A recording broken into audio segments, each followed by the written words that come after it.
Proses penerapan hukum secara konsisten dan adil untuk memastikan bahwa semua orang mematuhi hukum dan bahwa pelanggar hukum dapat ditindak sesuai dengan aturan yang berlaku.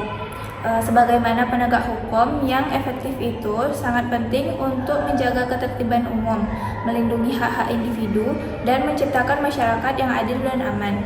Hukum sangat penting bagi Indonesia, sebagaimana hukum berfungsi sebagai landasan bagi kehidupan bermasyarakat, berbangsa, dan bernegara. Hukum melindungi hak-hak dasar warga negaranya. Hukum menciptakan kepastian hukum dalam investasi, pertumbuhan ekonomi, dan pembangunan sosial. Hukum juga berfungsi sebagai alat untuk menegakkan keadilan dan mencegah kesewenang-wenangan. Ada beberapa faktor yang perlu teman-teman ketahui tentang penegakan hukum, mulai dari faktor internal dan faktor eksternal.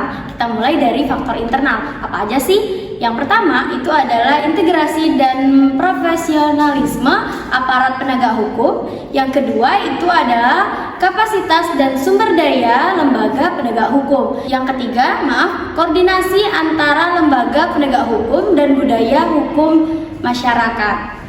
Kita masuk ke faktor eksternal. Nah, faktor eksternal ini yang pertama ada intervensi dari pihak-pihak yang berkepentingan. Yang kedua itu korupsi dan praktik-praktik ilegal pastinya. Yang ketiga itu ada ketidakstabilan politik dan sosial. Yang keempat, pengaruh budaya asing tidak sesuai dengan nilai-nilai Pancasila yang ada. Terdapat upaya dalam menegakkan hukum di Indonesia. Yang pertama, ada meningkatkan profesionalisme dan integritas aparat penegak hukum melalui pelatihan, pendidikan, dan pengawasan yang ketat. Lalu yang kedua, ada memperkuat lembaga penegak hukum dengan meningkatkan kapasitas, sumber daya, dan teknologi.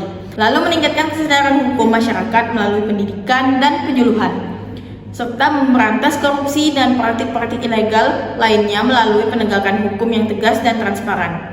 Memperkuat pengawasan publik terhadap penegakan hukum melalui media massa, organisasi masyarakat sipil, dan lembaga-lembaga independen, dan memastikan bahwa hukum ditegakkan secara adil dan tidak diskriminatif tanpa memandang siapapun itu.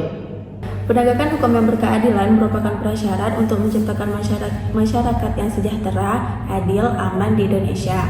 Penegakan hukum yang efektif membutuhkan komitmen dari semua pihak, baik dari pemerintah, aparat penegak hukum, masyarakat sipil, dan individu. Dengan upaya bersama, kita dapat menciptakan sistem hukum yang kuat, adil, dan terpercaya. Perlu dicatat bahwa penegakan hukum merupakan proses yang berkelanjutan dan membutuhkan komitmen jangka panjang dari semua pihak.